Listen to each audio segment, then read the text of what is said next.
Hello guys, pro kabaddi season 12కి సంబంధించి auction అయితే కంప్లీట్ అయింది. ఇకపోతే ఇప్పటివరకు తెలుగు టైటన్స్ మొత్తం 20 మంది ప్లేయర్లను అయితే బై చేసింది. అసలు తెలుగు టైటన్స్కి ప్రో కబడ్డీ సీజన్ 12 కప్పు కొట్టే ఛాన్స్ ఉందా లేదా? ఒకవేళ కొట్టాలనుకుంటే తెలుగు టైటన్స్ చేయవలసిన మార్పులు ఏంటి? అంతేకాకుండా వాళ్ళ దగ్గర 46 లక్షల పర్స్ వాల్యూ ఉంది కదా, ఆ పర్స్ వాల్యూతో ఇంకెవరైనా ప్లేయర్ని బై చేసే ఛాన్స్ ఉందా? ఇలాంటి కంప్లీట్ డీటెయిల్స్ అయితే ఈ వీడియో చాలా క్లియర్గా మాట్లాడుకుందాం. సో దానికంటే ముందు మన ఛానల్లో ప్రో కబడ్డీ సంబంధించి వీడియోస్ అయితే నాన్ స్టాప్గా వస్తూనే ఉంటాయి. సో ఆ వీడియోస్ మిస్ కాకుండా ఉండాలి అనుకుంటే మాత్రం మన ఎల్పై స్పోర్ట్స్ ఛానల్ని సబ్స్క్రైబ్ చేసి రెడీగా ఉండండి. అంతేకాకుండా వీడియో చూస్తున్న ప్రతి ఒక్కరైతే వీడియోకి అయితే లైక్ చేసుకోండి.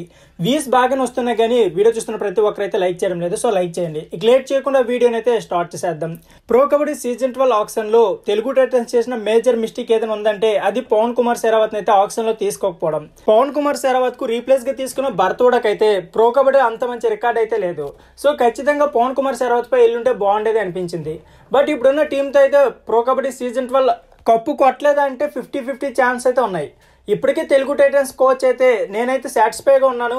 ఖచ్చితంగా ప్రో కబడ్డీ సీజన్ 12 మనమైతే కప్పు కొడతామని అయితే అనౌన్స్ చేశారు. బట్ చూడాలి, ప్రో కబడ్డీ సీజన్ 12లో తెలుగు టైటన్స్ కప్పు కొట్టాలంటే ఖచ్చితంగా విజయ్ మాలిక్ అయితే ఎటువంటి ఇంజరీ జరగకుండా ఉండాలని మనమైతే కోరుకుందాం.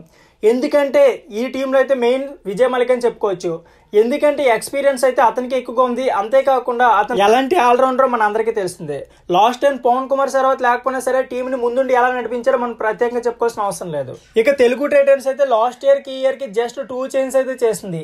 అది కూడా పవన్ కుమార్ శరావత్ లో భరతోడని తీసుకోవడం, అంతేకాకుండా డిఫెన్స్ లో శుభం సిండన్ అయితే తీసుకోవడం జరిగింది. So pro kabaddi season 12 Telugu Titans cup కొట్టాలంటే ఖచ్చితంగా విజయ్ మాలిక్ పై డిపెండ్ అవ్వాల్సి ఉంటుంది. అంతేకాకుండా ఆశీష్ లోకే పర్లేదు, ఆపద్బంధుడే. బట్ ఇక్కడ మెయిన్లీ మనం విజయ్ మాలిక్ పైన ఎక్కువగా డిపెండ్ అవ్వాల్సి వస్తుంది. So Vijay Malik performance depend చేసుకునే తెలుగు టైటన్స్ ట్రోఫీ గెలుస్తుందా లేదనేది మనకు తెలుస్తుంది.